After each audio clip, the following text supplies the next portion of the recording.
ममता बनर्जी को बहुत बड़ा झटका लगा है और यह झटका दिया है चुनाव आयोग ने। जी हां, पश्चिम बंगाल के राज्य चुनाव आयोग ने यह निर्णय लिया है कि जो ममता बनर्जी ने जातिगत धर्म के आधार पर जो बातें बोली थी और धर्म के लोगों को यह कहा था कि सभी मुसलमान एक हो जाओ और टीएमसी को वोट करें, इसको लेकर उस समय एक रिपोर्ट दर्ज हुई थी भाजपा के नेताओं की तरफ से और इस पर कड़ी कार्रवाई करते हुए चुनाव आयोग ने यह संज्ञान लिया है कि यह असंवैधानिक था, यह चुनाव आचार संहिता का उल्लंघन था और इसलिए ममता बनर्जी के खिलाफ सख्त एक्शन लेते हुए इस मामले में निर्णय लिया है कि ममता बनर्जी अगले 24 घंटे चुनाव प्रचार नहीं करेगी। आपको बताएं, इस मामले के अलावा एक और बयान ममता बनर्जी का था जिस पर काफी विवाद हुआ था और वो था केंद्रीय बलों को लेकर। केंद्रीय बलों पर लगातार ममता बनर्जी हमला बोल रही थी, लगातार मंचों से ये बोल रही थी कि ये जो केंद्रीय सुरक्षा बल हैं ये बीजेपी के कहने पे काम कर रहे हैं, ये वोट डालने में बाधा कर रहे हैं, ये टीएमसी के वोटरों को रोक रहे हैं और ये बूथ कैप्चरिंग कर रहे हैं। इस तरह के आरोप लगाए थे जिस पर चुनाव आयोग ने नोटिस दिया था कि आप किसी भी केंद्रीय जांच एजेंसी पर केंद्रीय सुरक्षा एजेंसियों पर इस तरह की बयानबाजी नहीं करिए, नहीं तो आपके ऊपर एक्शन लेना पड़ेगा। क्योंकि आप देखिए कि जब चुनाव हो रहे होते हैं उस समय सारी व्यवस्था राज्य की चुनाव आयोग के पास होती है और राज्य चुनाव आयोग इस सारे मामले को देखता है कि कहां किस सुरक्षा बल को, कहां पुलिस की ड्यूटी किस अफसर की लगाई जाएगी। ये सारी व्यवस्था राज्य चुनाव आयोग के अंडर होती है और ये एक तरह से राज्य चुनाव आयोग पर सवाल है। लेकिन आपको बताएं, ममता बनर्जी की बौखलाहट इसको कहेंगे कि हार दिखते हुए ममता बनर्जी ऐसी बौखला गई कि वो हर बार हर मंच से सुरक्षा बलों पर सवाल उठा रही थी कि ये बीजेपी के कहने पे काम कर रहे हैं। वो कह रही थी कि ये जो चुनाव आयोग है ये भी बीजेपी के कहने पे ही काम कर रहा है। और अब आपको बताऊं कि जब नोटिस दिया गया और पूछताछ करने के लिए बात आई और चुनाव आयोग की तरफ से नोटिस दिया गया कि आप इस तरह की बातें नहीं करें, बजाय सॉरी बोलने के, माफी मांगने के, ममता बनर्जी ने घोषणा कर दी कि मैं चुनाव आयोग के इस फैसले के विरुद्ध गांधी मूर्ति के पास अनशन करूंगी, यानी मैं धरना दूंगी। अब इस तरह का ड्रामाबाजी करना और फिर वो क्या बोलेगी हमको पहले से पता है, जो ये चुनाव में बोलती आई हैं ये कहेंगी कि चुनाव आयोग बीजेपी पे मोदी के कहने से काम कर रहा है। अब मुझे ये बताइए, 70 साल की हिस्ट्री में जब से देश आजाद हुआ है, अगर चुनाव आयोग कोई आयोग ये काम करता है, जब भी कभी चुनाव होते हैं उसमें यदि कोई पार्टी, कोई नेता इस तरह की बयानबाजी करता है, क्या उसके ऊपर कार्रवाई नहीं करी गई है? सबके ऊपर करी गई है। भाजपा के भी अगर कार्यकर्ता हैं, उन्होंने कोई बयानबाजी दी है और वो चुनाव के समय में दी गई है तो उनको भी बैन किया गया है। तब कोई लिबरल नहीं बोलेगा, तब कोई मीडिया नहीं बोलेगा, क्योंकि भाजपा के नेता हैं वो तो जी ऐसे ही हैं, उनके ऊपर तो बैन लगा दो तो कोई दिक्कत नहीं है, लेकिन किसी और पे लगा दो तो सारा मीडिया, सारे लिबरल सब चिल्लाने लगते हैं टर टर टर टर। अब देखना, ममता बनर्जी पे बैन लगा है, मैं तो कहता हूं केवल 24 घंटे का बैन लगा है। मेरी आपत्ति है कि चुनाव आयोग को जिस तरह से ममता बनर्जी की बयानबाजी है, जिस तरह के बयानबाजी इसने की, इसके लिए आगे आने वाले पूरे समय में इसको बैन कर देना चाहिए और मीडिया में बाइट भी देने के लिए बैन करना चाहिए। क्योंकि ममता बनर्जी वो शख्स है जिसने, आपको बताऊं, कूच बिहार में बाकायदा दंगा करवाया, जिसने सुरक्षा बलों पर पथराव कराया, सुरक्षा बलों पर हमला हुआ, सुरक्षा बलों की राइफल छीनने की कोशिश हुई और ये किसी के कहने पे नहीं तो ये ममता बनर्जी के कहने पे हुई। क्योंकि ममता बनर्जी ने अपने कार्यकर्ताओं को संबोधित करते हुए कहा था कि अब महिलाएं आगे आएं और महिलाएं 2 गुट बनाएं, एक गुट सुरक्षा बलों को घेर ले, दूसरा गुट जाकर बूथ में टीएमसी को वोट डलवाए। और इसके बाद कुछ बिहार में हिंसा हुई, लोगों ने फरसे, तलवारों के साथ, लाठी डंडों के साथ सुरक्षा बलों को घेरा और उसकी राइफल तक छीनने की कोशिश हुई, जिसमें निर्दोष लोग भी मारे गया, 1 वोटर, 4 दंगाई। ये जो हत्या हुई, ये जो लोग मरे, इसके जिम्मेदार कौन है? ममता बनर्जी। और ऐसा नेता जो आम जनता को भड़काकर और सुरक्षा बलों पे हमला करा दे, क्या उसको बैन नहीं होना चाहिए? इसकी जगह अगर कोई बीजेपी का नेता होता और किसी बीजेपी के नेता की वजह से यदि कोई एक व्यक्ति भी मर जाता तो मैं आपको गारंटी दे रहा हूं इस देश का सारा मीडिया इस देश का ही नहीं, इंटरनेशनल मीडिया बोल रहा होता कि इस भाजपा के नेता को पूरे चुनाव के लिए बैन किया जाए। लेकिन ममता बनर्जी है वो टीएमसी में है, भाजपा में तो है नहीं, कोई नहीं बोल रहा।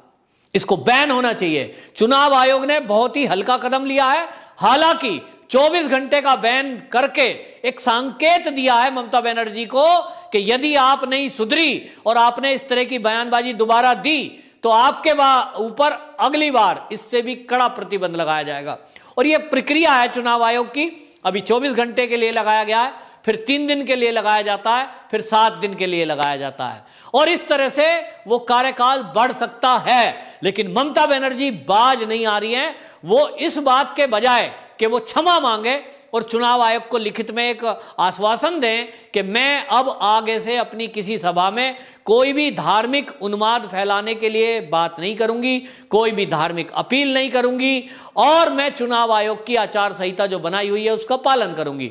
लेकिन बजाय उसके वो घोषणा करती हैं कि मैं धरना दूंगी और मैं धरने में विरोध करूंगी चुनाव आयोग का। तो ये पहले से बोलती आई है कि चुनाव आयोग तो मोदी का है, और वो आज भी ट्वीट कर रही थी, आज भी सभाओं में बोल रही थी, हर सभा में बोलती है कि मैं चुनाव आयोग को कह रही हूं कि हमारी भी सुनो, केवल बीजेपी वालों की मत सुनो। भाई बीजेपी थोड़ा ही कह रही है, ये तो पूरे देश ने देखा कि आपने मंच से बोला कि सारे मुसलमान एक हो जाओ, टीएमसी को वोट करो। आपने सबके सामने बोला कि टीएमसी के लोग 2 गुट बना लो, महिलाएं आगे आओ, सुरक्षा बलों को घेर लो, उनके ऊपर हमला करो। तो आपने कहा अब आप बौखलाहट में इस तरह की बयानबाजी करेंगे, लोगों को भड़काकर भटकाकर दंगे कराने की कोशिश करोगे। आप बार बार मंच से कह रही हो ममता बनर्जी कि खेला होबे, खेला होबे, इसका क्या मतलब है? आप कौन सा खेल कराना चाहती हो? तो आप खेल के नाम पर आम जनता को भड़काकर और लोगों से भिड़ाना चाहती हो। आपके शासनकाल में जितने लोगों के ऊपर हमले हुए बीजेपी के, ऐसे तो कहीं हुए नहीं। चुनाव चल रहे हैं लेकिन बमबाजी आपके कार्यकर्ता कर रहे हैं। बीजेपी के प्रदेश अध्यक्ष की गाड़ी तोड़ना, उसके ऊपर हमला करना, जबकि उनको कितने सुरक्षा बल मिले हुए हैं, उसके बावजूद आपके गुंडे उनके ऊपर हमला करते हैं। यह बताता है कि आपके गुंडों की हिम्मत कितनी बड़ी हुई है। तो ममता बनर्जी के ऊपर 24 घंटे का जो ये बैन लगा है, ये वाकई में एक सांकेतिक है, लेकिन ये एक बहुत बड़ा झटका भी है, क्योंकि चुनाव आयोग की तरफ से कार्रवाई करना ये आप ऐसा ही है जैसे किसी को चोर मान लिया जाए और चोर के रूप में सांकेतिक उसको 1 घंटे के लिए जेल कर दिया जाए, बेशक तो भी वो जेल है। तो ये सजा मिली है। ममता बनर्जी इस सजा के बाद सुधरे, लेकिन नहीं सुधरेगी तो चुनाव आयोग इससे भी कड़ा फैसला ले सकता है और अगली बार उनको 2 दिन, 3 दिन, 5 दिन के लिए भी बैन किया जा सकता है। लेकिन मैं अपने अनुभव के आधार पर जितना जान रहा हूं और पूरा देश भी देख रहा है कि ममता बनर्जी जिस तरह की बयानबाजी कर रही है, जिस तरह की बौखलाहट ममता बनर्जी के अंदर है, जिस तरह के भाषण वो दे रही हैं और जिस तरह की हिंसा और हिंसा के बेस पर चुनाव जीतने का सपना ममता बनर्जी देख रही है, बार बार खेला होबे बोल रही है, वो खेला ना होबे। मोदी जी भी इस बात को बोल चुके हैं कि अब दीदी का खेला नहीं चलेगा, लेकिन अब खेल बिगड़ गया है और इतना बिगड़ गया कि ममता बनर्जी, अब सजा मिल गई ममता बनर्जी को, वो अब सुधरेगी या आगे भी इसी को जारी रखेगी, ये अभी देखना होगा। लेकिन इतना तय है कि चुनाव आयोग बिल्कुल भी बख्शने के मूड में नहीं है। चुनाव आयोग सख्त एक्शन मोड में है, और वो सख्त हो भी क्यों ना, क्योंकि बंगाल के अंदर, पश्चिम बंगाल के अंदर चुनाव कराना अपने आप में एक बहुत बड़ी चुनौती है, क्योंकि वहां का कल्चर क्या है, अब के पहले का इतिहास क्या है। अब के पहले का इतिहास तो यह है कि वहां वामपंथियों ने हमेशा अपना गढ़ बनाए रखने के लिए, अपनी सीट बनाए रखने के लिए, अपनी सत्ता के लिए लोगों को इस्तेमाल किया, गरीबों को गरीब बनाए रखा, और जब चुनाव आए तो उनको शराब बांटी, उनको पैसे दिए और उन्हीं से हिंसा करवाई, दंगे कराए, बूथ कैप्चरिंग कराई और सत्ता में आ गए।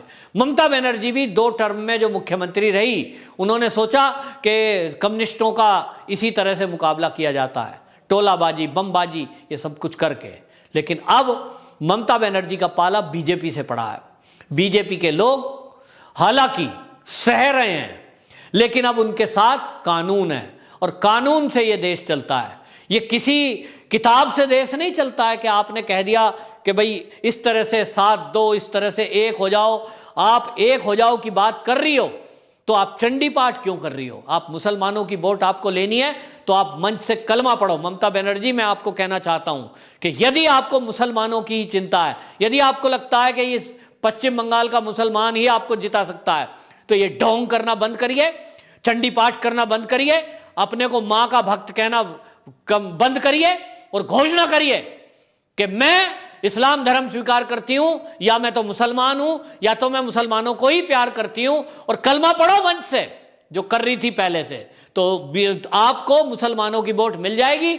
लेकिन आप इस तरह का ढोंग मत करो कि मुसलमानों से अपील करो, हिंदुओं को चंडी पाठ करके दिखाओ और दोनों को बेवकूफ बनाओ। आपको मुसलमान और हिंदू दोनों को मूर्ख बनाकर अपनी सत्ता हासिल करने का सपना आपने देखा है, लेकिन जनता आपको देख रही है। और इस तरह की बयानबाजी से जो ये चुनाव आयोग ने आपके ऊपर बैन लगाया है, ये बताता है कि आप किस तरह की असंवैधानिक भाषा का इस्तेमाल इन चुनाव के अंदर कर रही हो। सुरक्षा बल जो अपनी जान हथेली पर रखकर चुनाव कराने में लगे हुए हैं, सुबह से शाम तक राइफल लेकर भूखे प्यासे खड़े रहते हैं। ममता बनर्जी, आपको क्या पता कि ये जो सीआईएसएफ के लोग हैं, ये सीआरपीएफ के लोग हैं, ये किस तरह से पहरा देते हैं, किस तरह से ड्यूटी देते हैं? कभी पूछा आपने इनसे कि पानी पिया है भैया, रोटी खाई है? नहीं, आपने आरोप लगा दिया कि ये बूथ कैप्चरिंग कर रहे हैं, जबकि बूथ के अंदर वो घुसते तक नहीं है। कैसा लगता होगा उनको ना, कि वो पश्चिम बंगाल गए ड्यूटी देने के लिए, लेकिन आपने उनको भी यूपी बिहार में बांट दिया। आपने तो उनमें भी हिंदू मुसलमान ढूंढ लिया। तो ये एक ऐसी भाषा है जो किसी भी देशद्रोही की हो सकती है, क्योंकि सुरक्षा बलों पर सवाल उठाना, मैं तो कहता हूं मेरे हिसाब से वो देशद्रोह है, क्योंकि वो हमारी रक्षा के लिए खड़े हैं, वो हमारी सेवा के लिए खड़े हैं, और उन पर सवाल उठाना, उनके ऊपर हमले करवाना, ये बहुत ही दुर्भाग्यपूर्ण है, ये देशद्रोह है। आपको तो जेल में होना चाहिए। ये चुनाव से बैन करना, ये बहुत ही हल्की सजा है ममता बनर्जी के लिए। चुनाव आयोग को इससे भी कड़ी सजा ममता बनर्जी को देनी चाहिए। वंदे मातरम।